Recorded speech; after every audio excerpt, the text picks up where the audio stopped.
정말 충격적인 일이 벌어졌습니다. 최근 국방기술 유출 사태로 미 국방부가 발칵 뒤집혔다고 합니다. 더 놀라운 건 이 모든 것을 해결한 곳이 바로 한국이라는 점이죠. 이후 진행된 펜타곤 긴급회의장에서 사람들은 말도 안 된다며 분노를 했지만 국방부 장관의 폭탄 발언으로 모든 것이 정리되었다고 하는데요. Defense Contact Group, DoD will continue to lead that group and support Ukraine's work to strengthen and modernize its. 무슨 일이 있었던 걸까요?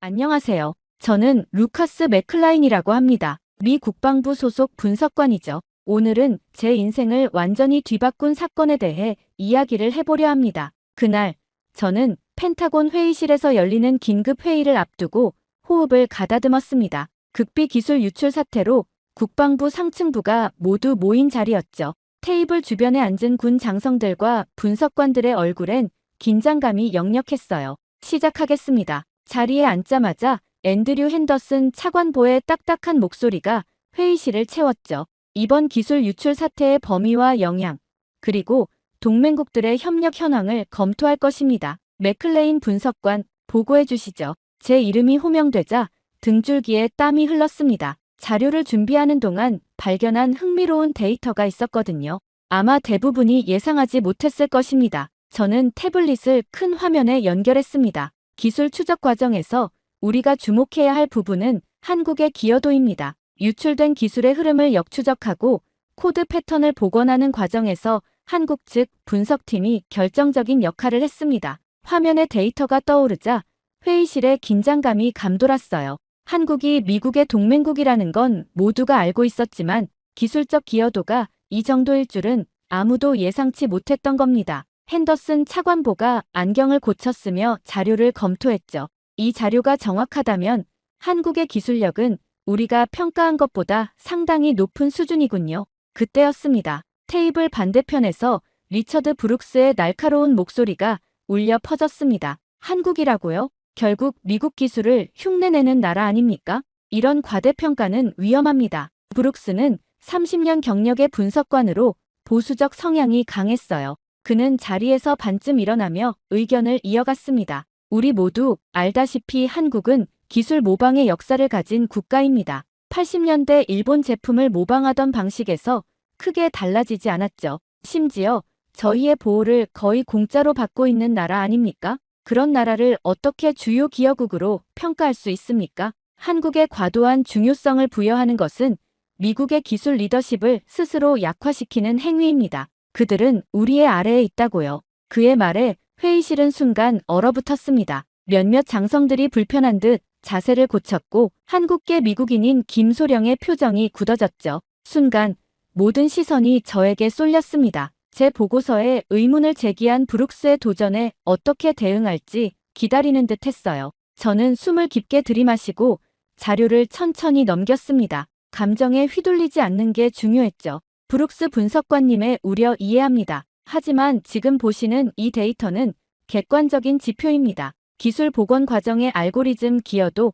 패턴 인식 속도, 역추적 정확도에서 한국팀의 성과가 두드러져요. 판단은 데이터가 말해줄 겁니다. 제 말이 끝나자 회의실은 다시 침묵에 휩싸였습니다. 핸더슨 차관보가 고개를 끄덕였고 브룩스는 불만스러운 표정으로 자리에 앉았죠. 화면 속 그래프와 수치들이 깜빡이는 동안 저는 이것이 단순한 데이터 분석 이상의 의미를 가진다고 느꼈습니다. 우리가 알던 세계 질서에 작은 균열이 생기기 시작한 순간이었어요. 물론 그때는 전혀 알지 못했습니다. 그 균열이 저를 어디로 이끌게 될지를 말이죠. 회의 이후 며칠 동안 제 머릿속에선 데이터와 브룩스의 편견 사이에서 갈등이 일었습니다. 어떤 결론도 내리지 않고 다양한 자료를 수집하는 데만 집중했죠. 국방부 데이터베이스에서 한국의 방산 산업에 관한 모든 자료를 긁어모았어요. 밤을 새워가며 분석을 거듭했고 마침내 내부 보고서를 완성했습니다. 보고서의 표지에는 한국 방산 산업의 글로벌 위치 재평가라고 적혀 있었죠. 이 보고서가 어떤 반향을 일으킬지 이미 예상은 되었어요. 한국의 방산 수출 규모가 세계 4위에 도달했다는 분석 결과였기 때문이죠. 예상보다 훨씬 빠른 성장세였어요. K9 자주포는 이미 노르웨이, 에스토니아, 핀란드 등 나토 회원국들에 수출되고 있었습니다. KF-21 전투기는 개발 단계에서부터 주목받으며 예약 수출이 진행 중이었고요. 특히 AI 기반 무기 체계는 미국과 이스라엘, 영국의 기술적 우위를 위협하는 수준에 도달해 있었습니다. 가장 놀라운 점은 이 모든 장비가 자체 기술에 기반해 있다는 사실이었어요. 전통적인 기술 이전이나 라이센스 생산이 아닌 순수 국내 개발 비율이 78%에 달했죠. 이는 프랑스와 영국에 근접한 수치였습니다. 오전 회의가 시작되자 브룩스가 제 보고서를 들고 회의실에 성큼성큼 들어왔어요. 그의 얼굴은 붉게 달아올라 있었습니다. 맥클레인, 이건 완전한 과장이야. 어떻게 한국을 영국이나 프랑스와 같은 수준으로 평가할 수 있지? 저는 침착하게 태블릿을 열고 데이터를 보여주었습니다. 한국의 K9 자주포와 유럽 경쟁 모델의 성능 비교, 실전 배치 수량, 수출국 목록 등 객관적인 수치들이었죠. 브룩스의 표정이 점점 굳어갔어요. 브룩스님, 감정이 아닌 데이터를 봐주세요. 한국은 더 이상 과장된 신흥국이 아닙니다. 실질적인 경쟁자가 되고 있어요. 회의실의 다른 분석관들은 제 자료를 진지하게 검토하기 시작했습니다. 미 해군 출신 분석관은 한국의 잠수함 기술에 깊은 관심을 보였고, 사이버 안보 전문가는 한국의 디지털 방어 시스템에 대해 질문을 쏟아냈죠. 브룩스는 여전히 한국은 미국의 기술적 지원 없이는 불가능했다고 주장했지만 회의실의 분위기는 이미 바뀌고 있었습니다. 저는 조용히 마지막 슬라이드를 보여줬어요. 한국이 개발 중인 차세대 AI 드론 시스템과 양자통신 기반 지휘 통제 시스템이었습니다. 회의가 끝나고 제 사무실로 돌아와 자료를 정리했습니다. 브룩스의 반응은 예상했지만 다른 분석관들의 관심은 의외였어요. 그들도 변화의 조짐을 감지하기 시작한 겁니다. 아직은 불분명한 그림이지만 퍼즐 조각들이 하나둘 맞춰지고 있었죠. 컴퓨터 앞에 앉아 최종 보고서를 작성했습니다. 데이터만으로는 한계가 있었어요. 숫자는 현실의 일부만 보여줄 뿐이니까요. 보고서 말미에 권고사항을 첨부했습니다. 한국 방산 기술의 정확한 평가를 위해서는 직접 검증이 필수적입니다. 현지 정밀 분석 임무를 통해 데이터 이면의 실제 역량을 확인해야 합니다. 상부에 보고서를 제출하고 창밖을 바라보았습니다. 오후에 햇살이 펜타곤 건물 위로 쏟아지고 있었어요. 이제 제 일은 끝났지만 왠지 이 보고서가 새로운 시작이 될 것 같은 예감이 들었습니다. 그리고 그 예상은 완벽하게 적중했죠. 다음 날 아침 일찍 사무실에 도착했을 때 이메일함에는 긴급회의 소집이라는 제목의 메시지가 와 있었습니다. 발신인은 핸더슨 차관보였어요. 불안한 예감이 들었지만 동시에 기대감도 있었습니다. 제 보고서에 대한 상부의 반응이 드디어 나온 것이겠죠. 회의실에 들어서자 브룩스가 이미 앉아 있었습니다. 그의 옆자리에는 여러 개의 폴더가 쌓여 있었고 표정은 여느 때보다 자신감이 넘쳤어요. 저는 조용히 자리에 앉았고 곧 핸더슨 차관보가 들어왔습니다. 맥클레인의 보고서와 브룩스의 반론까지 모두 검토했습니다. 핸더슨의 첫마디에 긴장감이 감돌았어요. 브룩스가 자리에서 미소를 지었습니다. 핸더슨 차관보는 국방부가 한국 방산 기술에 대한 현지 정밀 분석 임무를 공식 승인했다고 발표했습니다. 내일부터 준비에 들어갈 것이라는 말도 덧붙였죠. 브룩스의 미소가 굳어졌어요. 그는 자리에서 벌떡 일어나 이것이 시간 낭비라고 항변했습니다. 한국은 여전히 미국의 기술적 우산 아래 있는 나라일 뿐이라며 추가 보고서를 언급하려 했지만 핸더슨은 손을 들어 그의 말을 중단시켰어요. 핸더슨은 브룩스의 의견은 충분히 들었지만 이 임무는 객관적 데이터 수집이 목적이라고 설명했습니다. 브룩스의 선입견은 이 목적에 도움이 되지 않을 것 같다는 뜻을 분명히 전했죠. 브룩스의 얼굴이 붉게 달아올랐어요. 그는 거칠게 서류를 모으며 분노를 억누르려 노력했습니다. 한국으로 갈 필요가 없는지 확인하려는 그의 질문에 핸더슨은 단호하게 고개를 끄덕이며 그 자리는 제가 대신 맡을 것이라고 선언했어요. 제 분석이 더 객관적이라고 판단된다는 이유였죠. 브룩스는 서류 가방을 들고 화를 참지 못하며 회의실을 나갔습니다. 문이 닫히자 핸더슨은 저를 향해 고개를 돌렸어요. 이번 임무의 중요성을 강조하며 단순한 기술 평가가 아니라 향후 방산 협력의 방향을 결정할 수 있는 일이라고 설명했습니다. 저는 책임감의 무게를 느끼며 고개를 끄덕였어요. 이것은 단순한 출장이 아니라 미국의 국방 전략에 영향을 미칠 수 있는 중대한 임무였습니다. 회의가 끝나고 복도에서 제니 장과 마주쳤습니다. 그녀의 표정에서 이미 소식을 들었다는 것을 알 수 있었어요. 제니는 저를 팀장이라 부르며 농담 섞인 축하 인사를 건넸습니다. 저는 쓴웃음을 지으며 아직 실감이 나지 않는다고 말했어요. 함께 가주었으면 한다는 제안에 제니는 조용히 웃으며 고개를 끄덕였죠. 그녀는 잠시 망설이다가 조심스럽게 물었어요. 당신 정말 한국에 관심 있었어요? 질문이 의외였습니다. 잠시 생각에 잠기며 창밖으로 시선을 돌렸어요. 펜타곤 주차장에 햇빛이 쏟아지고 있었습니다. 없었지. 솔직히 말하면 브룩스의 편견이 얼마나 타당한지 확인하고 싶었을 뿐이야. 제니를 바라보며 조용히 웃었습니다. 하지만 이제는 좀 궁금해졌어. 우리가 놓치고 있는 것이 무엇인지 말이야. 며칠 뒤 14시간의 비행 끝에 저희는 인천국제공항에 도착했습니다. 긴 비행 동안 한국 관련 자료를 검토하며 시간을 보냈지만 눈앞에 펼쳐진 광경은 어떤 보고서로도 준비할 수 없는 것이었어요. 이륙 전까지만 해도 미국의 국방부 분석관이었던 저는 착륙과 동시에 미래를 관찰하는 여행자가 된 듯한 느낌이었습니다. 입국장으로 들어서는 순간 가장 먼저 눈에 띈 건 자율주행 카트였어요. 여행객들의 짐을 실은 카트가 레이저 센서를 이용해 사람들 사이를 정확히 헤집고 나아갔습니다. 가이드라인 없이도 가야 할 곳을 정확히 찾아가는 모습이 인상적이었어요. 공항 내 키오스크에는 AI 통역 로봇이 배치되어 있었죠. 다국어 서비스를 제공하며 복잡한 질문에도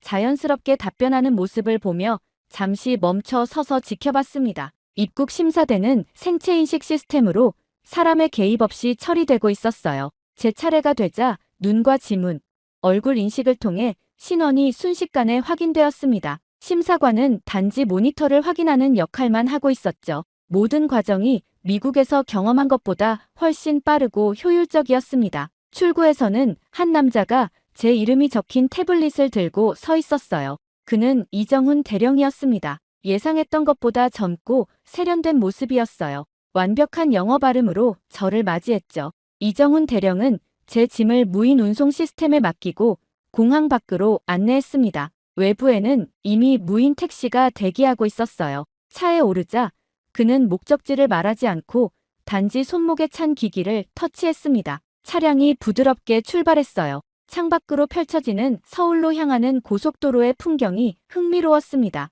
태양광 패널이 도로 양쪽에 설치되어 있었고 차선 변경과 속도 조절이 모두 자동으로 이루어졌어요. 운전자들은 대부분 핸들에서 손을 떼고 있었습니다. 이정훈 대령은 제 시선을 알아챘는지 미소를 지으며 설명을 시작했어요. 한국의 자율주행도로 시스템은 이미 80% 이상의 차량이 연결되어 있으며 사고율이 72% 감소했다고 합니다. 또한 해킹 방지를 위한 양자 암호화 시스템이 적용되어 있다는 설명도 덧붙였죠. 서울 시내로 들어서자 도시의 모습이 더욱 놀라웠습니다. 건물들은 일반적인 고층 빌딩이었지만 그 기능은 달랐어요. 빌딩 외벽에는 대형 디스플레이가 통합되어 정보를 표시하고 있었고 보행자들은 AR 글래스를 통해 도시와 상호작용하고 있었습니다. 호텔에 도착한 후 잠시 휴식 시간을 가졌어요. 창밖으로 서울 도심의 야경을 바라보며 생각에 잠겼습니다. 미국과 한국의 기술 격차는 수치상으로는 크지 않았지만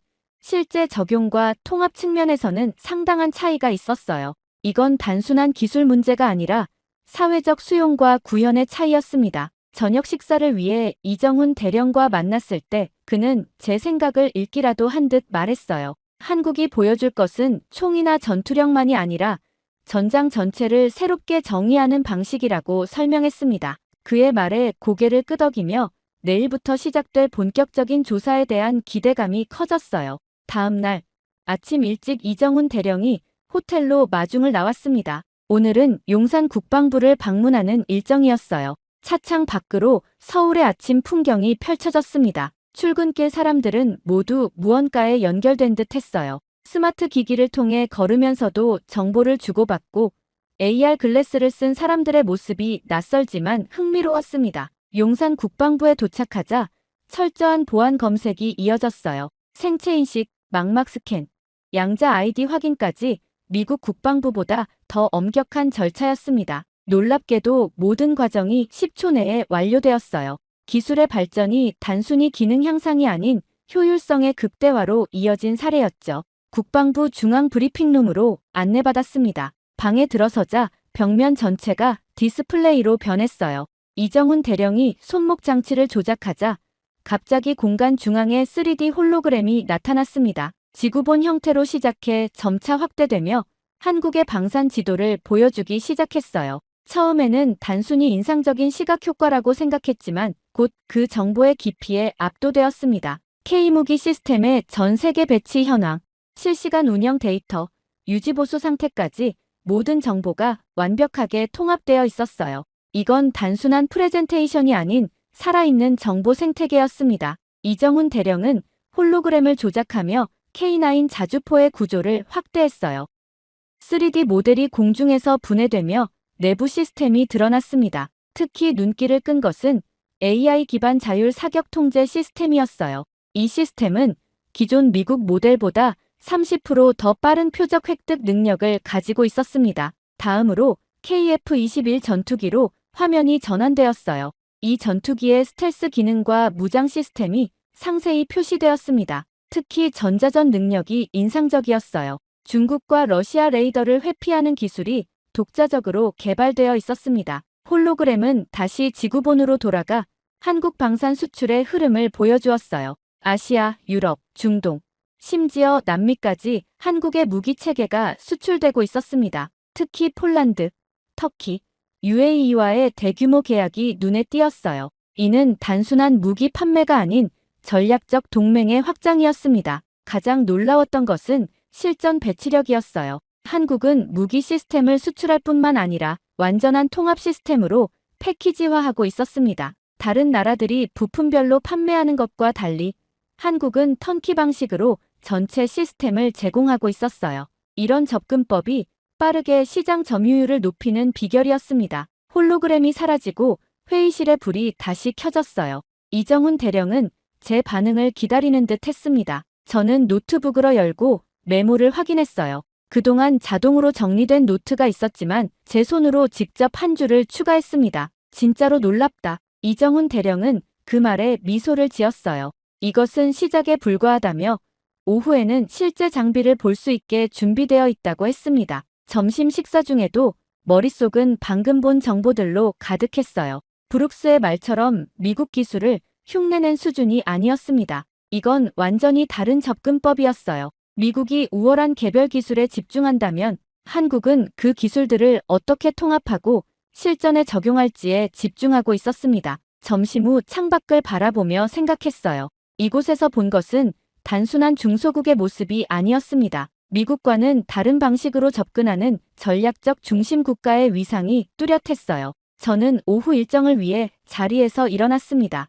처음으로 우리가 잘못 평가하고 있었던 것은 무엇인가라는 질문이 들었어요. 오후가 되자 이정훈 대령은 저를 평택 기지로 안내했습니다. 차로 이동하는 동안 창밖으로 보이는 한국의 풍경은 현대적 도시와 자연이 어우러진 모습이었어요. 서울을 벗어나 고속도로를 달리는 동안 이정훈 대령은 오늘 볼 실전 훈련에 대해 간략히 설명했습니다. KF-21 실기동 훈련, AI 드론 시뮬레이션, 자율 로봇 병력의 전투 시연이 예정되어 있었어요. 평택 기지에 도착하자마자 특수 군사구역으로 안내받았습니다. 이곳은 일반적인 군사시설과는 다른 분위기였어요. 건물들은 외관상 평범해 보였지만 내부는 완전히 디지털화된 공간이었습니다. 모든 벽면이 터치 인터페이스로 작동했고 실시간 데이터가 흐르고 있었어요. 첫 번째로 KF-21 실기동 훈련을 참관했습니다. 관제실에서 바라본 훈련은 압도적이었어요.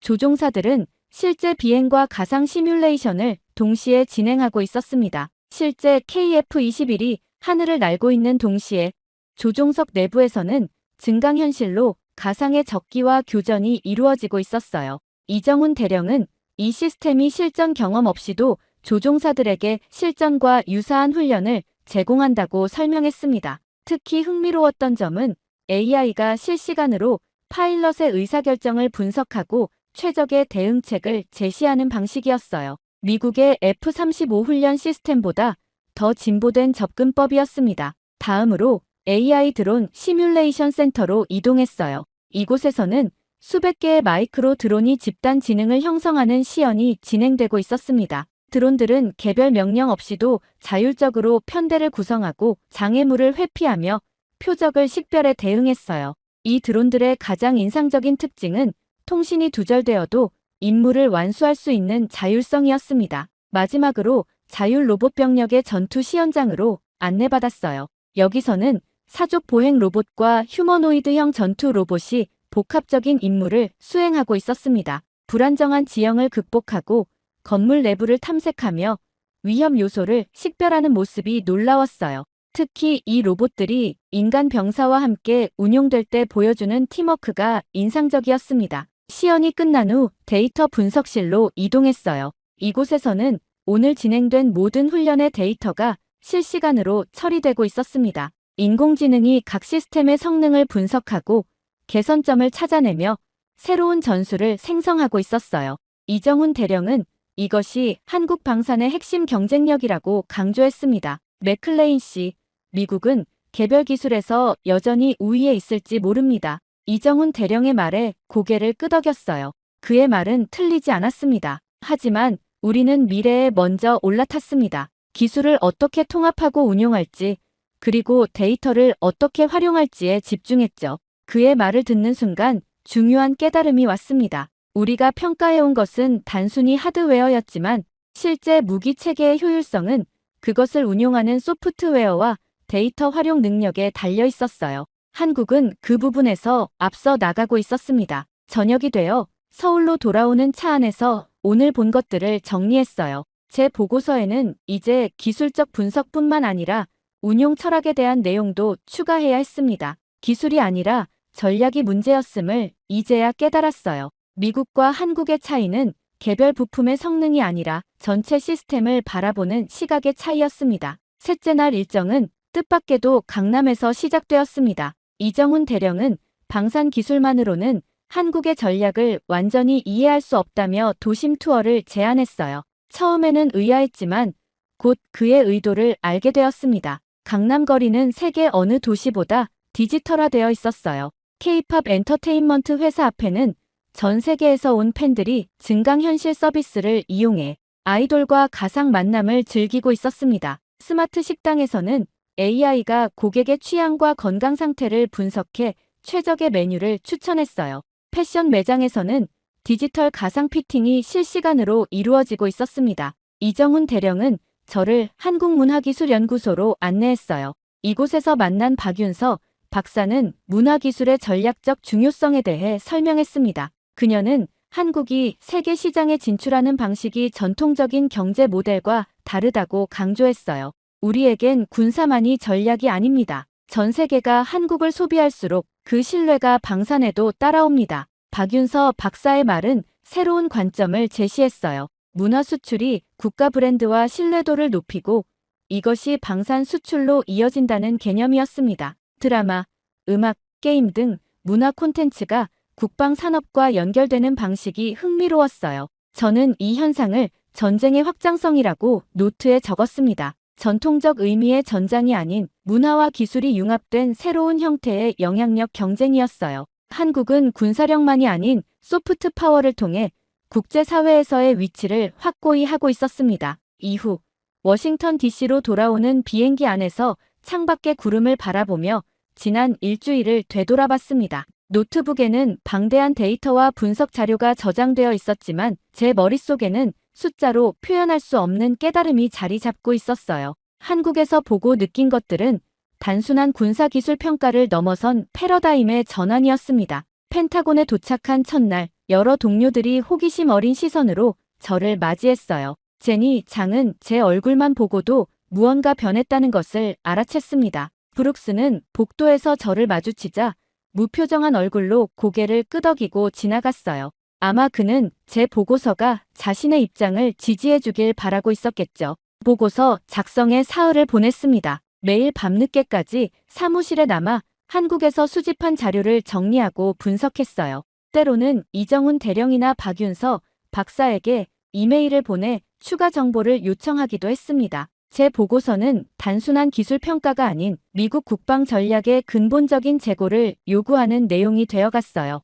마침내 국방부 고위 관계자들 앞에서 발표하는 날이 왔습니다. 회의실은 긴장감으로 가득 차 있었어요. 핸더슨 차관보부터 각군 대표, 정보부 책임자들까지 모두 참석했습니다. 브룩스도 뒤쪽 자리에 앉아 있었어요. 화면에 첫 슬라이드를 띄우고 깊은 숨을 내쉬었습니다. 이 순간이 제 경력에서 가장 중요한 발표가 될 것임을 알았어요. 한국에 대한 현지 평가를 마치고 돌아왔습니다. 결론부터 말씀드리자면 우리는 더 이상 한국을 단순한 동맹으로만 볼 수 없습니다. 회의실이 조용해졌어요. 모든 시선이 저에게 집중되었습니다. 그들은 이미 우리가 준비하지 못한 미래를 준비하고 있습니다. 한국의 강점은 개별 무기 체계의 성능이 아니라 기술 통합과 실전 적용 능력에 있습니다. 다음 슬라이드로 넘어가며 한국의 방산 기술 현황과 전략적 접근법에 대해 상세히 설명했어요. 특히 문화 기술과 군사 기술의 융합, 데이터 중심 전투 체계, 민간 기술의 신속한 군사적 전환 능력 등을 강조했습니다. 가장 중요한 점은 한국이 미국과 다른 접근법으로 미래 전장을 준비하고 있다는 것입니다. 우리가 하드웨어 중심 접근법을 고수하는 동안 그들은 이미 네트워크 중심 전투의 다음 단계로 나아가고 있습니다. 발표가 끝나자 잠시 침묵이 흘렀어요. 브룩스는 불편한 표정으로 자리에서 일어나 나갔습니다. 반면 핸더슨 차관보는 깊은 생각에 잠긴 듯 했어요. 구체적으로 어떤 조치를 제안하겠소?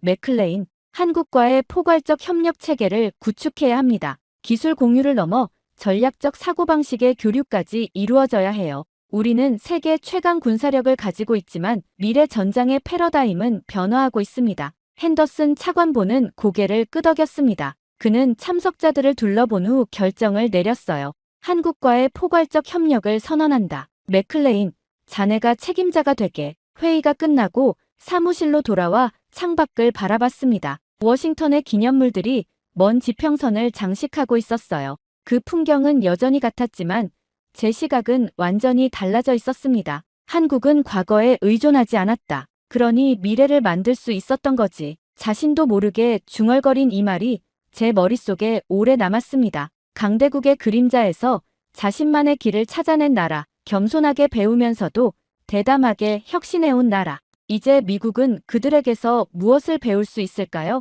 새로운 임무를 앞두고 그 답을 찾아가는 여정이 시작되었습니다. 제 책상 위에는 이정훈 대령이 선물로 준 한국 전통 도자기 모형이 놓여 있었어요. 겉보기에는 작고 소박해 보이지만 가까이서 보면 정교한 디테일과 깊은 역사가 담겨 있었습니다. 한국이라는 나라와 닮아 있었죠. 세계의 강대국들 사이에서 자신만의 방식으로 앞서 나가는 법을 배운 나라. 결국 진정한 혁신은 남을 따라가는 것이 아니라 자신만의 길을 찾는 데서 시작됨을 한국을 통해 배웠습니다. 이것이 미국이 되찾아야 할 정신이 아닐까요? 미래를 두려워하지 않고 과거의 영광에 안주하지 않는 마음가짐. 오늘부터 저는 한국에서 배운 이 교훈을 미국의 새로운 국방 전략에 녹여내기 위해 모든 노력을 다할 것입니다. 정말 충격적인 소식입니다. 최근 동해안 대형 산불로 전 세계가 우려를 표하고 있는 가운데 한국의 독보적인 진압 방식에 전 세계 전문가들이 경악했다고 합니다.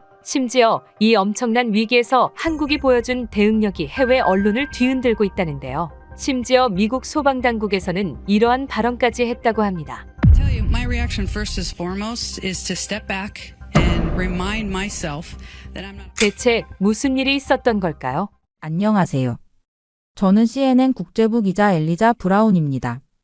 오늘은 제 인생을 완전히 뒤바꾼 그날의 이야기를 들려드리려 해요. 그날도 저는 컴퓨터 앞에 앉아 다음 취재 일정을 확인하던 중이었습니다. 그때 편집장 마이클이 창백한 얼굴로 서둘러 뉴스룸에 들어섰죠. 눈빛만 봐도 알았습니다. 또 어딘가에서 큰 일이 터졌다는 신호였어요. 엘리자, 지금 한국에서 대형 산불이 발생했어. 지금 빠르게 확산 중이래. 마이클의 다음 말이 떨어지기도 전에 뉴스룸은 순식간에 긴장감으로 가득 찼습니다. 모니터마다 한국 산불 관련 속보가 올라오기 시작했어요. 붉게 타오르는 불길 사이로 허둥지둥 대피하는 주민들, 밤하늘을 뒤덮은 검은 연기 영상이 계속해서 흘러나왔습니다. 산불 피해 대응이라면 우리가 익숙한 이슈인데 한국은 다를까? 누군가의 말에 모두 고개를 끄덕였죠. 그도 그럴 것이 미국에서는 매년 대형 산불을 경험합니다. 캘리포니아, 오레곤, 콜로라도. 산불 취재는 저희에게 너무나 익숙한 일이었어요. 하지만 한국에서 발생한 이런 대형 산불은 처음 접하는 소식이었습니다. 마이클이 갑자기 제 이름을 불렀습니다. 엘리자, 너 지금 당장 한국으로 가야겠어. 순간 숨이 멎는 느낌이었어요. 지금까지 아시아 지역 취재는 주로 정치나 경제 관련 이슈였지, 재난 현장은 처음이었습니다. 머릿속이 복잡해지는 순간 마이클이 다시 말을 이었죠.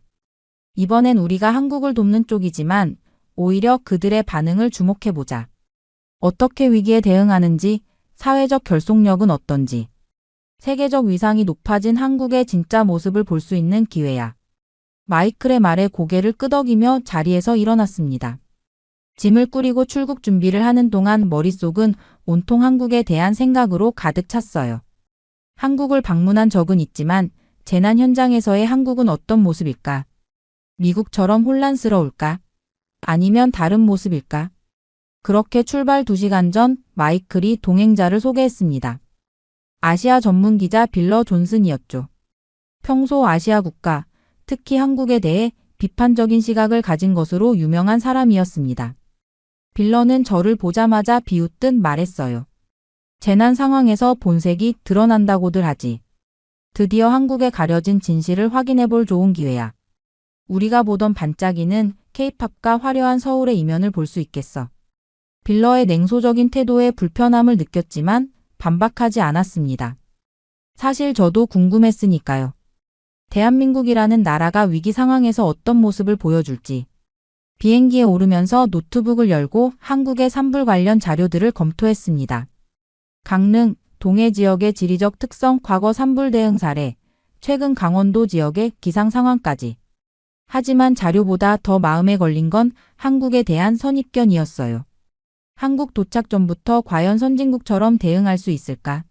라는 시선을 가진 저와 빌러가 과연 공정한 취재를 할 수 있을까 하는 의문이 들었습니다. 인천공항에 도착했을 때는 이미 한국 시간으로 다음날 아침이었어요. 이후 인천에서 산불 피해 지역인 강릉으로 향하는 길은 생각보다 고요했습니다. 도로변에 간간히 보이는 산불 피해 지역. 돕기 현수막과 모금함들이 우리가 가는 방향이 맞다는 것을 알려줬죠. 빌러는 차창 밖을 내다보며 계속 뭔가를 기록하고 있었어요. 아마도 한국 사회의 부정적인 면을 포착하려는 듯 했습니다. 그렇게 열심히 찾아도 안 보일걸요? 운전을 맡은 현지 가이드 정 씨가 미소를 지으며 말했습니다. 우리나라 사람들 이런 때 더 하나가 됐거든요. 빌러는 코웃음을 치며 모든 나라가 재난 앞에서는 그렇게 말아줘라고 대꾸했어요. 저는 그저 침묵했습니다. 직접 눈으로 확인해봐야 할 일이었으니까요. 강릉에 도착했을 때 우리의 예상은 완전히 무너졌습니다. 혼란스러워야 할 그곳의 이상한 질서와 배려, 그리고 조용한 연대가 자리 잡고 있었어요. 대피소 입구에서는 중년 여성 봉사자가 우리를 맞이했습니다. 그녀는 미소를 지으며 차분하게 상황을 설명해 주었죠. 취재하러 오셨군요. 피해 주민분들 인터뷰는 저쪽에서 해주세요. 불편하시지 않게 짧게 부탁드립니다. 다들 많이 지치셨거든요. 봉사자의 말투에는 강요가 아닌 부드러운 안내가 담겨 있었습니다. 빌러가 놀란 눈으로 저를 바라봤어요. 미국에서라면 이런 상황에서 통제는 경찰이나 공무원의 몫이었을 텐데 여기선 자원봉사자들이 그 역할을 하고 있었습니다. 이재민 임시 대피소 내부로 들어서자 더 놀라운 광경이 펼쳐졌어요. 깨끗하게 정돈된 공간, 구호 물품이 체계적으로 분류되어 있는 모습, 그리고 무엇보다 소리를 높이는 사람이 없다는 점이 인상적이었습니다. 피해자들은 묵묵히 자신의 자리를 지키고 있었고 자원봉사자들은 필요한 것을 물어보며 도움을 제공하고 있었죠. 저기 좀 봐요. 저는 빌러의 팔을 잡았습니다. 구호물자 상자마다 작은 메모지가 붙어 있었어요. 가까이 다가가 읽어보니 정성스럽게 쓴 손편지였습니다. 괜찮으실 거예요. 우리가 함께합니다. 힘내세요. 모르는 사람이지만 마음만은 가족처럼 응원합니다. 곧 집으로 돌아가실 수 있을 거예요. 그때까지 이 작은 정성이 도움되길. 메모 하나하나에 담긴 진심이 가슴을 파고들었습니다. 이런 건 미국에서도 제가 취재했던 어떤 재난 현장에서도 본 적 없는 모습이었어요. 빌런은 여전히 회의적이었습니다. 너무 연출된 거 아냐? 카메라가 있으니까 더 그렇게 보이는 건지도 모르지. 그의 말에 정 씨가 웃으며 대답했어요. 기자님, 저희는 카메라 없을 때도 이래요. 한국 사람들은 원래. 그 말을 듣던 중에 갑자기 한 노인이 우리에게 다가왔습니다. 팔에는 화상 자국이 선명했고 피로가 얼굴에 가득했지만 그는 미소를 짓고 있었어요. 외국에서 오셨나요? 우리 마을 소식 전해주러요? 저는 고개를 끄덕였습니다. 노인은 주머니에서 사탕 2개를 꺼내 우리에게 건넸죠. 취재 힘드실 텐데 이거라도 드세요. 저희가 괜찮으니 걱정 마시고. 집을 잃고 모든 것을 잃은 사람이 오히려 우리를 걱정해주는 모습에 말문이 막혔습니다. 빌러도 처음으로 당황한 표정이었어요. 그는 사탕을 받아들며 어색하게 웃었습니다. 대피소 구석에서는 아이들이 모여 그림을 그리고 있었어요. 봉사자들이 마련한 작은 미술 시간이었습니다. 아이들의 얼굴엔 불안함보다는 집중하는 모습이 더 많았죠. 그림 내용이 궁금해 다가가 보니 대부분 우리 동네가 다시 예뻐지는 모습을 그리고 있었어요. 우리 아이들이 희망을 그리고 있어요. 한 어머니가 말했습니다. 어른들보다 더 강해요, 이 아이들은. 저는 조용히 카메라를 들어 이 장면들을 담기 시작했어요. 산불로 모든 것을 잃은 사람들 사이에서 피어나는 희망과 연대의 순간들. 처음 기대했던 혼란과 절망의 현장이 아니라 묘한 평온함과 질서가 느껴지는 공간이었습니다. 빌런은 여전히 비웃고 있었지만 그의 눈빛이 조금씩 변하고 있다는 걸 알아챘어요. 그는 더 이상 문제점을 찾아 헤매지 않고 그저 일어나는 광경을 관찰하고 있었습니다. 해가 저물기 시작할 무렵 우리는 다음 마을로 이동했어요. 차 안에서 빌런은 평소와 달리 조용했습니다. 노트북을 열어 오늘 찍은 사진들을 정리하며 저는 생각했습니다. 이곳에서 우리가 보고 있는 건 단순한 재난 대응이 아니다. 한국 사회의 내면, 그들이 말하는 공동체 정신이 가장 극명하게 드러나는 순간이다. 창밖으로 보이는 숲은 여전히 타고 있었지만 그 불길 속에서도 한국은 무너지지 않고 있었어요. 오히려 더 단단해지고 있었습니다. 저는 조용히 묻습니다. 우리 미국이라면 이런 상황에서 어땠을까? 다음 날 아침 CNN 본사에서 화상회의가 있었습니다. 편집장 마이클은 현장 보고를 들은 후 특별한 요청을 했어요. 엘리자, 한국이 받는 해외 지원 상황도 취재해봐. 특히 한국계 미국인들의 반응이 궁금해. 마이클의 요청은 흥미로웠습니다. 저는 CNN 아카이브를 뒤져 과거 한국 관련 자료들을 찾아보기 시작했죠. 1950년대 한국전쟁, 1960-70년대 빈곤 시절, 그리고 88 올림픽을 기점으로 달라지기 시작한 한국의 모습까지. 불과 반세기 전만 해도 한국은 세계 각국의 원조를 받던 나라였습니다. 홍수, 가뭄, 기근 등 재난이 있을 때마다 미국을 비롯한 국제사회가 한국을 돕던 시절이 있었죠. 시대가 참 바뀌었군요. 저는 호텔 로비에서 아침 식사를 하며 빌러에게 말했어요. 이제는 한국이 세계 곳곳에 원조를 보내는 나라가 됐으니까요. 빌러는 여전히 날카로웠습니다. 그래서 선진국 흉내를 내고 있다는 거야?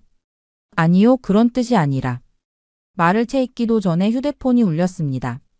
서울주재 CNN 특파원 데이비드였어요. 그는 재미 한인회가 대규모 후원을 진행 중이라는 소식을 전해줬습니다. 당장 서울로 올라와 취재할 것을 권했죠. 서울로 향하는 KTX 안에서 저는 노트북을 펼쳐 재미 한인사회 소식을 찾아보았습니다. 놀랍게도 로스앤젤레스, 뉴욕, 시카고 등 미국 전역의 한인 커뮤니티에서 대규모 모금 활동이 진행 중이었어요. 심지어 2-3세 한인들까지 적극적으로 참여하고 있었습니다. 이번 주 동해안 산불 피해자를 위한 후원금이 이미 200만 달러를 넘어섰습니다. 한인 커뮤니티는 물론 미국 현지인들의 참여도 이어지고 있습니다. LA 한인 방송의 뉴스 기사를 읽으며 가슴이 뭉클해졌습니다. 2-3세 한인 청년들의 인터뷰 내용은 더욱 감동적이었어요. 할머니, 할아버지 세대가 미국에 와서 정착할 수 있었던 건 한국전쟁 후 국제사회의 도움이 있었기 때문이라고 배웠어요. 이제 우리가 당신들을 지켜줄 차례입니다. 빌러도 함께 보고 있었습니다. 그의 표정이 미묘하게 변했어요. 흥미롭군. 원조를 받던 나라가 이제는 원조를 주는 나라가 됐죠. 저는 그의 말을 이었습니다. 그리고 그들이 받은 도움을 잊지 않고 있어요.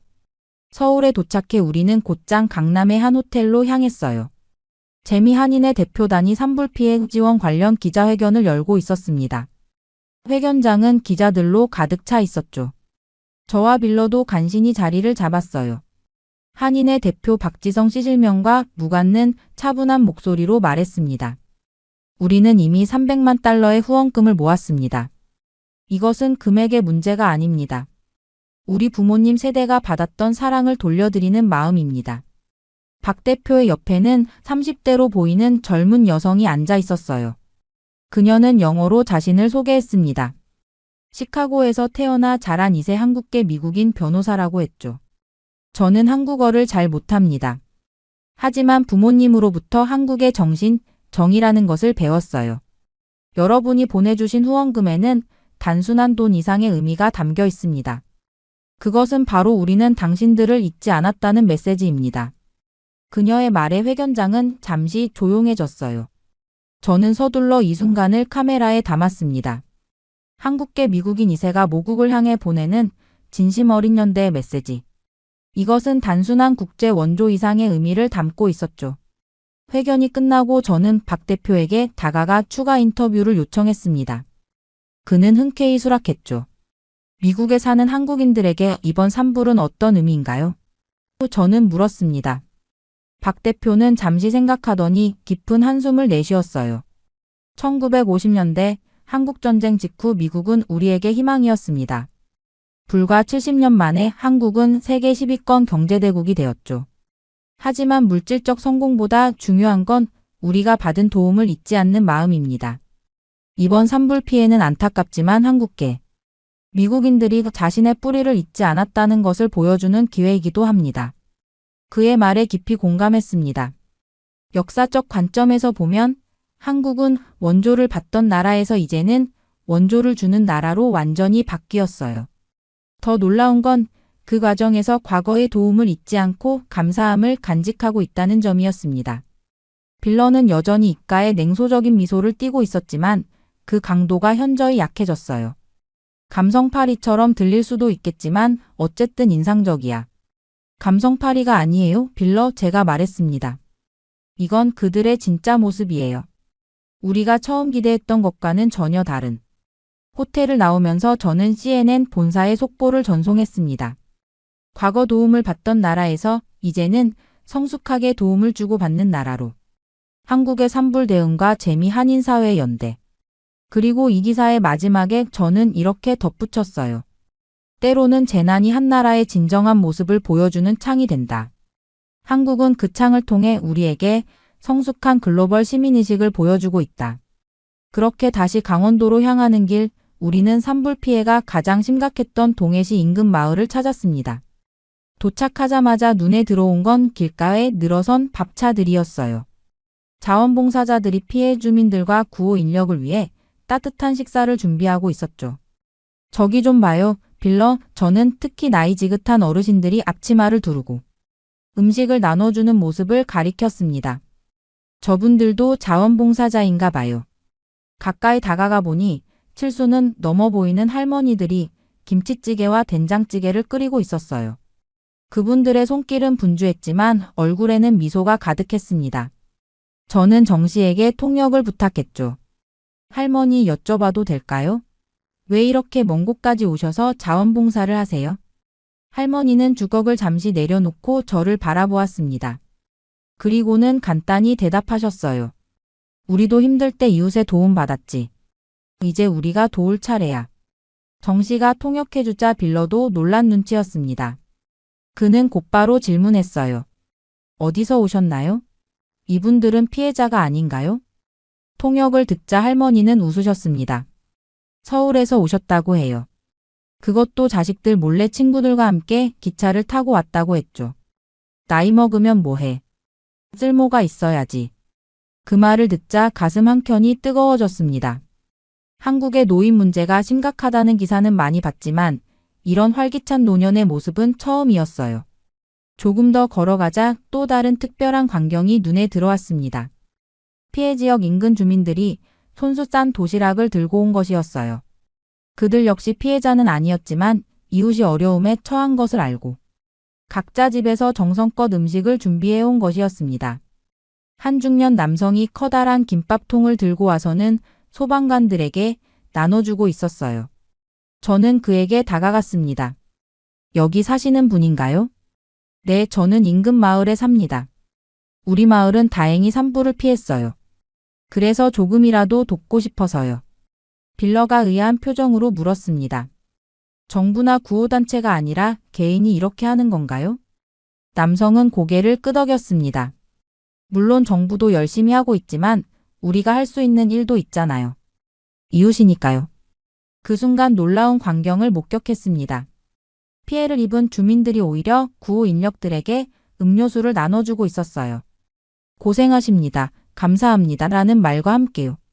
이건 제가 지금까지 본 어떤 재난 현장과도 다르네요. 저는 정 씨에게 말했습니다. 보통은 피해자들이 도움을 요구하고 때로는 분노하기도 하는데 정 씨는 잠시 생각하더니 대답했어요. 한국에는 정이라는 게 있어요. 쉽게 설명하기 어려운 감정인데 서로 돕고 나누고 함께 아파하는 마음이죠. 정이라는 단어가 귓가에 맴돌았습니다. 이건 단순한 동정심이나 연민이 아니었어요. 더 깊고 더 본능적인 무언가였습니다. 저는 그 단어의 의미를 더 알고 싶어졌어요. 임시 대피소로 사용되는 체육관 안으로 들어갔습니다. 그곳에서는 어린이들을 위한 임시 학교가 운영되고 있었어요. 교사들은 자원봉사로 온 대학생들이었습니다. 아이들이 공부하는 동안 부모들은 잠시 휴식을 취하거나 재건 작업에 참여할 수 있었죠. 한 자원봉사 대학생에게 다가가 물었습니다. 정이 무엇인지 설명해 주실 수 있을까요? 그녀는 잠시 고민하더니 미소를 지었습니다. 외국인들에게 설명하기 가장 어려운 단어 중 하나예요. 굳이 말하자면 상대방을 나의 일부처럼 여기는 마음, 가족이 아니어도 가족처럼 느끼는 감정이라고 할까요? 빌러가 끼어들었습니다.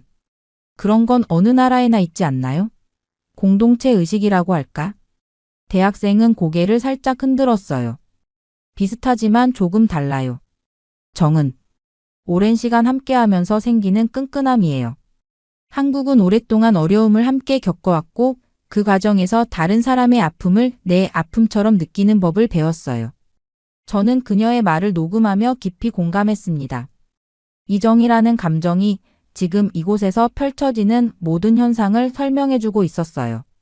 개인의 아픔이 공동체의 아픔이 되고 낯선 이들끼리도 서로를 가족처럼 여기는 문화. 이것이 바로 한국의 재난 대응이 미국과 근본적으로 다른 이유였습니다. 체육관 밖으로 나오자 한 노인이 화상 입은 손으로 조심스럽게 초콜릿을 건네주었어요. 외국에서 온 기자님들 고생이 많지요. 이거라도 드세요. 갑자기 목이 메어왔습니다. 이분은 모든 것을 잃었는데도 오히려 저희를 걱정해주고 있었어요. 빌러도 무언가 말하려다 입을 다물었습니다. 그의 눈가가 살짝 붉어진 것 같았어요. 저녁이 되자 자원봉사자들이 모닥불을 피웠습니다. 마을 사람들과 봉사자들, 구호 인력들이 함께 모여 이야기를 나누기 시작했죠. 누군가 기타를 꺼내 조용히 노래를 부르기 시작했고 사람들은 그 주위로 모여들었습니다. 모닥불 앞에 앉아 이 풍경을 바라보면서 저는 생각했어요. 미국의 재난 현장에서는 보통 효율적인 구호가 최우선이었습니다. 하지만 이곳에서는 함께함이 더 중요한 가치처럼 느껴졌어요. 물질적 지원만큼이나 정서적 연대가 강조되는 문화. 빌러가 조용히 말했습니다. 그들이 말하는 정. 우리는 이런 단어가 없어. 맞아요, 저는 대답했습니다. 우리는 이런 감정을 표현할 단어가 없어요. 하지만 보세요, 그들은 그것을 살아내고 있어요. 불빛에 비친 서로를 위로하고 격려하는 사람들의 얼굴을 보며 저는 조용히 카메라를 들었습니다. 이것이 바로 제가 세상에 전해야 할 한국의 모습이었어요. 재난 속에서도 무너지지 않는 오히려 더 깊은 연대를 만들어내는 사람들의 이야기. 그렇게 호텔로 돌아온 저는 오늘 촬영한 영상과 사진을 정리했습니다. 피곤했지만 SNS를 확인하지 않을 수 없었어요. 놀랍게도 한국 산불 관련 해시태그가 전 세계적으로 트렌딩이었습니다. 일본, 미국, 유럽의 네티즌들이 한국의 재난 대응에 놀라움을 표현하고 있었어요. 한국은 왜 이렇게 서로를 챙기는가? 재난 속에서도 질서정연한 한국인들, 이것이 진정한 선진국의 모습 같은 댓글들이 쏟아지고 있었죠. 특히 눈에 띈 건 한국 내 자발적 기부 행렬과 손편지 캠페인이었습니다. 전국의 초등학생들이 피해 지역에 보낸 힘내세요. 우린 함께해요. 그림 엽서가 SNS를 통해 급속도로 퍼지고 있었어요. 심지어 동물 보호를 위한 시민들의 자발적 모금과 구조 활동까지 이어지고 있었습니다. CNN 본사에서 연락이 왔어요. 영상 편집팀이 제가 보낸 자료를 보고 감동했다는 메시지였습니다. 우린 지금 이런 따뜻한 콘텐츠가 필요했어 라는 말과 함께 이 내용을 특집으로 다루고 싶다는 의견이었어요. 빌러와 저는 로비에서 커피를 마시며 다음 취재 계획을 세웠습니다. 그의 표정이 어제와는 다르게 생각에 잠긴 모습이었어요. 이상하게도 내가 예상했던 것과 완전히 달라. 빌러가 갑자기 말했습니다. 이건 좀 예상 못했네. 저는 미소를 지었어요. 그래서 우리가 현장에 오는 거죠. 책상에서 상상했던 것보다 현실은 항상 더 복잡하고 때로는 더 아름답잖아요. 빌러는 고개를 끄덕였습니다. 내가 알던 한국은 삼성, 현대, K-팝 같은 것들이었어. 하지만 지금 보고 있는 건 그 이면에 있는 무언가야. 우리는 SNS에서 화제가 되고 있는 장소들을 취재 목록에 추가했습니다. 특히 전국 각지에서 모여든 자원봉사자들의 이야기와 해외 각국의 반응을 집중적으로 담기로 했어요. 그날 밤 저는 미국의 가족들에게 메시지를 보냈습니다. 여기서 내가 보고 있는 건 단순한 재난 뉴스가 아니야. 한 나라의 영혼을 보고 있는 것 같아. 아침에 일어나 창밖을 내다보니 서울 거리에는 산불 피해 지역 돕기 포스터가 곳곳에 붙어 있었습니다. 카페에서는 수익금의 일부를 기부한다는 안내문이 보였고 길거리에서는 고등학생들이 모금 활동을 하고 있었어요. 한국 사회가 하나로 움직이고 있군요. 저는 빌러에게 말했습니다. 그는 처음으로 진심 어린 표정으로 고개를 끄덕였어요. 이후 저는 부산항으로 향했습니다. 해외에서 도착하는 구호물자가 부산항을 통해 들어온다는 소식을 들었기 때문이죠. 빌러도 동의했습니다. 우리는 다시 KTX를 타고 부산으로 향했어요. 부산항에 도착하자 분주한 움직임이 눈에 들어왔습니다. 컨테이너들이 줄지어 서 있었고 자원봉사자들이 물품을 분류하고 있었어요. 항만 관계자의 안내로 우리는 미국, 일본, 유럽 등 해외 각국에서 보내온 구호물자를 확인할 수 있었습니다. 특히 눈에 띈 것은 미국 로스앤젤레스에서 온 컨테이너였어요. 재미 한인회라는 글자가 선명했습니다. 관계자의 허락을 받아 박스를 하나 열어보았죠. 놀랍게도 그 안에는 일반적인 구호물품뿐 아니라 미국 초등학교 학생들의 손편지까지 담겨 있었어요. 한국 친구들, 이번엔 우리가 지켜줄게요. 할머니가 한국에서 왔어요. 할머니의 고향을 응원합니다. 우리는 멀리 있지만 마음은 함께해요. 한글과 영어가 뒤섞인 아이들의 편지를 읽는 순간 뭉클한 감정이 밀려왔습니다. 이건 단순한 재난 구호가 아니었어요. 한국이 과거에 베풀었던 선의가 다시 돌아오는 순간이었습니다. 놀랍지 않나요? 저는 빌러에게 말했습니다. 한국은 더 이상 도움이 필요한 나라가 아니라 세계적 연대를 이끄는 나라가 되어 있어요. 빌러는 말없이 고개를 끄덕였습니다. 그의 눈시울이 붉어진 것을 알아챘지만 아무 말도 하지 않았어요. 카메라를 들고 이 순간을 담으며 저도 감정을 추스르기 어려웠습니다. 구호물자를 나르는 자원봉사자 중 한 분이 우리에게 다가왔어요. 미국에서 20년간 살다가 한국으로 돌아온 교포라고 했습니다. 예전에는 우리가 도움을 받았지만 이제는 우리가 세계를 도울 수 있는 나라가 됐어요. 자랑스럽습니다. 그의 말에 깊이 공감했습니다. 한국은 불과 반세기 만에 원조를 받는 나라에서 원조를 주는 나라로 완전히 탈바꿈했어요. 더 놀라운 건 과거의 도움을 결코 잊지 않았다는 점이었습니다. 돌아오는 길 빌런은 평소보다 조용했어요. 부산 해변가 카페에 앉아 그는 마침내 입을 열었습니다. 엘리자, 솔직히 말해서 내가 한국에 대해 많이 오해했던 것 같아. 그의 솔직한 고백에 놀랐지만 저는 미소를 지었습니다. 가끔은 우리 기자들도 선입견을 가지고 있다는 것을 인정하는 용기가 필요하니까요. 그렇게 서울로 복귀한 다음 날 놀라운 일이 벌어졌습니다. 빌러가 먼저 제게 인터뷰를 요청한 거예요. 그는 CNN 특집 보도에 자신의 생각도 담고 싶다고 했습니다. 무슨 내용을 얘기하고 싶은데요? 저는 호텔 라운지에서 그를 마주하며 물었습니다. 빌러는 깊은 한숨을 내쉬었습니다. 내가 틀렸다는 걸 인정하고 싶어. 그의 말에 놀라 커피잔을 내려놓았어요. 아시아 취재 베테랑으로 항상 자신만만하던 빌러였는데 이런 고백은 예상치 못했죠. 한국은 선진국이 되기 위해 가짜로 행동하는 나라가 아니야. 빌러가 진지한 표정으로 말했습니다. 그들은 이미 내면이 성숙한 사회였어. 내가 그동안 겉모습만 보고 판단했던 거지. 빌러의 말은 계속되었어요. 한국은 보여주기보다 기억을 중시하는 나라더라. 도움받았던 과거를 절대 잊지 않더군. 그들이 지금 보여주는 모습은 연출이 아니라 진심이야. 그의 솔직한 고백을 카메라에 담으며 가슴이 뜨거워졌습니다. 빌러처럼 경험 많은 기자도 현장에서 진실을 마주하면 생각이 바뀔 수 있다는 것을 보여주는 순간이었어요. 기자는 항상 의심해야 하지만 그게 진심을 무시해도 된다는 뜻은 아니더라. 빌러는 말끝을 흐렸습니다. 그의 눈에 진심이 담겨 있었어요. 인터뷰를 마친 후 CNN 본사에 연락했습니다. 편집장 마이클은 이 내용을 듣고 특별히 한국의 진심이라는 제목으로 특집 보도를 편성하기로 결정했어요. 평소 냉정하던 마이클이 감동했다는 사실이 놀라웠습니다. 엘리자, 너희가 보내준 영상은 단순한 재난 보도가 아니야. 인간 정신에 관한 이야기지. 서둘러 편집해서 최대한 빨리 방송할게. 그날 저녁 빌러와 저는 한국식 바비큐 식당에서 저녁을 먹었습니다. 처음으로 편안한 분위기에서 대화를 나눌 수 있었죠. 20년 넘게 기자 생활을 하면서 이렇게 마음이 흔들린 적은 처음이야. 빌러가 소주잔을 들며 말했습니다.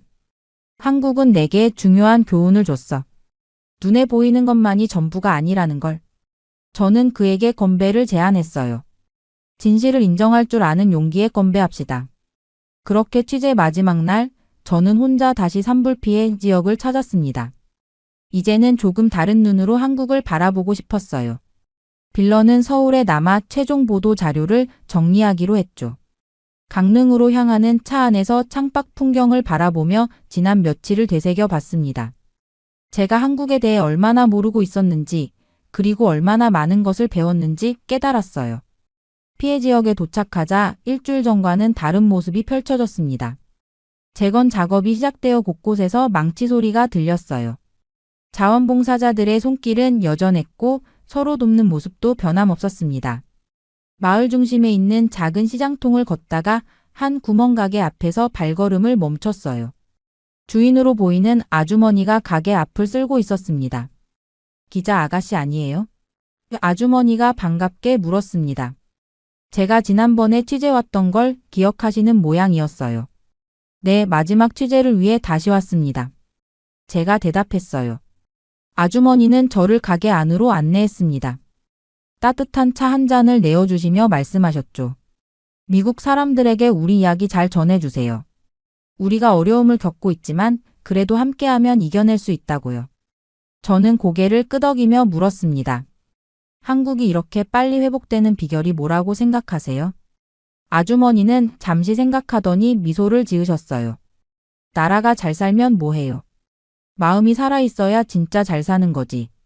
그 순간 지난 일주일간 제가 느꼈던 모든 감정이 하나로 모아지는 듯 했습니다. 아주머니의 말씀은 제가 찾던 마지막 퍼즐 조각이었어요. 가게를 나와 마을을 돌아보며 마지막 영상 촬영을 했습니다. 서로를 격려하고 보듬고 함께 일어서는 사람들의 모습. 그 속에서 진정한 선진국의 의미를 발견했어요. 호텔로 돌아와 마지막 기사를 작성했습니다. 마지막 문장을 쓰며 저는 이번 취재가 제 인생을 바꾸는 경험이 되었음을 깨달았어요. 나는 선진국의 시스템을 보러 왔다. 그런데 결국 내가 만난 건 선진국의 마음이었다. 인천공항으로 가는 길 빌러에게 전화가 왔습니다. CNN 본사에서 우리의 특집 보도가 큰 반향을 일으키고 있다는 소식이었어요. 시청자들이 한국의 이야기에 감동받아 응원 메시지를 보내고 있다고 했죠. 비행기 안에서 창밖을 바라보며 생각했습니다. 이제 한국은 제게 단순한 취재 대상이 아니었어요. 저의 세계관을 바꾼 소중한 경험이 되었죠. 노트북을 열어 CNN의 원고를 마지막으로 점검했습니다. 한국의 진심이라는 제목 아래 산불 피해 속에서도 무너지지 않은 한 나라의 영혼에 대한 이야기가 곧 전 세계로 퍼져나갈 거예요. 비행기가 서서히 고도를 높이는 동안 저는 다음 취재에서 또 어떤 새로운 시선을 배우게 될지 기대하며 눈을 감았습니다.